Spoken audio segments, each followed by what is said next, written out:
Hello, everyone, and welcome back to Conspiracy Theories. My name is Jacob Blaha, and I am here with LeAnne, Bugay. Spooky Scaries. I don't know. Today, we are going to be talking about the unsolved mystery of the mysterious Black Dahlia murder, and the conspiracy theories that has behind it. So let's jump in, shall we? First of all, LeAnne, have you ever heard of the Black Dahlia? Yes, I have. Okay. It's one of the most famous and long-term unsolved mysteries in all of Los Angeles. On January 15th, 1947, Elizabeth Short, age 22, was found in Leimert Park, murdered, chopped in half with with her mouth cut open all the way up to her ears, and just very mutilated. And it actually was so mutilated that they could not identify the body until they blood tested her for DNA, and it came back Elizabeth Short. Now, some story behind Elizabeth Short: she was an actor in the making. She always had like this big plans on becoming famous, and she had headshots everywhere, and she was just one of those young girls that wanted to make it big in Hollywood. And obviously, since it's an unsolved mystery case, the murderer was never found. Dun, dun. It was Jacob Blaha.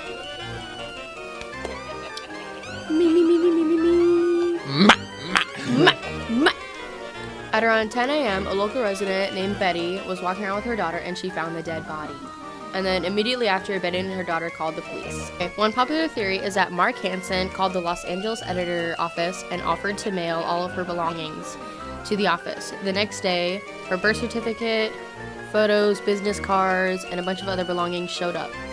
And then immediately, Mark Hansen was a suspect. Shortly after that, letters been pouring in variously throughout the newspaper and magazines throughout Los Angeles, with kind of a serial killer type of text where they cut it out of like a magazine, saying, "Do not try to find me. I will give up in Dahlia's killing if I get 10 years. Do not try me." Sadly, he did not give up, because we still don't know who the murderer is. But just like those letters that he'd be sending into the press to toy with them to try to figure out who he is and everything, leaves it a big case in mystery. Like, why did he go after Elizabeth? Especially like why kill her like the way he did? Why did he just leave her out in the park, like a public park? How come no one saw him? Just like all these various questions are still left unanswered. 60 people confessed that they were the murderer of the Black Dahlia to the LAPD, but only 25 were seen as real suspects. To this day, the Black Dahlia murder still remains unsolved. Numerous people have written books, including the most famous novel, The Black Dahlia, by James Everroy in 1987. In 2006, director Brian De Palma produced a film adapting to the book, in which the same title, starring the actress Scarlett Johansson as the main character. Alright, that kind of wraps it up with the Black Dahlia murder. One of the most famous, biggest, longest carrying out murders of unsolved.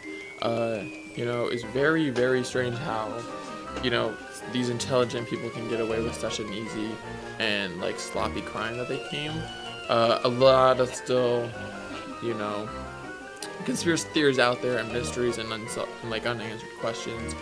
I believe in the theory that Mark Hansen was the killer because all of these creepy belongings of the victim were sent into the Los Angeles editorial office, and one of the books had Mark Hansen's name on it, so I think he is the killer.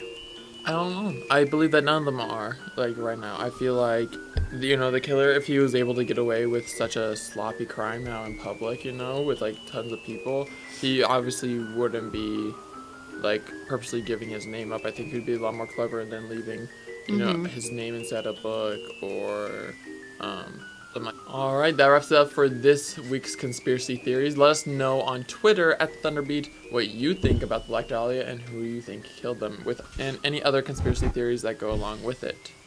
My name is Jacob Blaha. My name is LeAnne Bugay. And I'll see you guys every other week.